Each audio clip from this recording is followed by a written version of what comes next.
Bakho ang gipangharang sa mga karsada sa Davao City samtang gipangsita ang mga walay food and medicine pass o FM pass.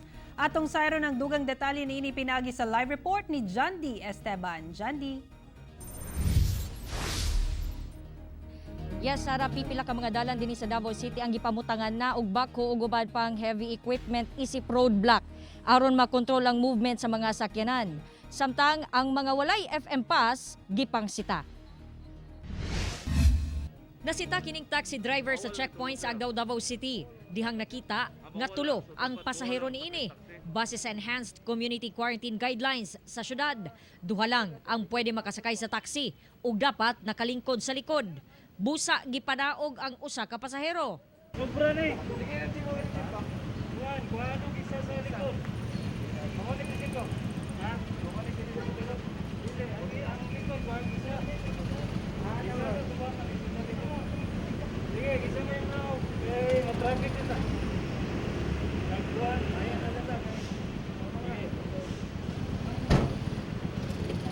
Gawas sa food and medical pass, ginapangayuan sab og valid ID ang mga motorista aron masigurong nakapangalan gyud kini kanila.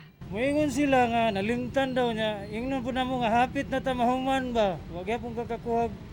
Ipimpas balikan na lang dito ato sa inyong barangay. Namo po mo ingon uban pa daw sila tagay.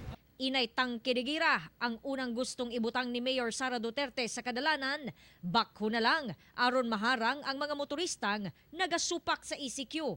Sugod kagahapon gibutangan na og bakho ang pipila ka mga dalan dinhi sa Davao City. Sama na lamang dinhi sa Agdao, gikan ka og Lapu-Lapu Street, duna nay nakababag nga bakho palusot sa Leon Garcia Street. Gisiguro kini sa otoridad nga ang tanang mga sakyanan moagi sa inspection area. Gibutangan ng direct bakho kay katong motorist nga walay FM pass.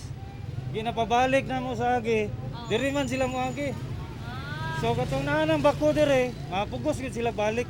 Ang mga nagabakta sa dalan ginapangitaan sabog FM pass ug valid ID.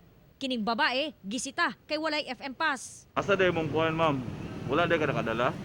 Wala mo kong gitagaan kay hurot na daw. Asa day ng barangay? San Antonio. Gilista sa Task Force Davao personnel ang iyang ngalan ug ang violation. Gihold sab ning maglola kay usa lang ang ilang FM pass pero duha sila nga nigawa sa balay. Ang ilang tuyo mukuha daw og kwarta sa usa ka money remittance center. Gawas niya na senior na si lola ug minor de edad ang kauban. Base sa mando sa ECQ implementation, bawal mo gawas ang mga senior citizen ug minor de edad. Dili man gud siya kabalo mo ano sa digtua para makuha ang duha. So ako na lang so kailangan siya maubay kay Dapat gi-advisean to sila nga dili jud paggasgawaso ng bata kay ang makagawas rang sa enhanced quarantine katurang upalit og pagkaon tambal matug ospital. Samtang sa checkpoint sa Davao City, ang mga motoristang wala importanteng lakaw ug dili frontline workers wala ginapalusot.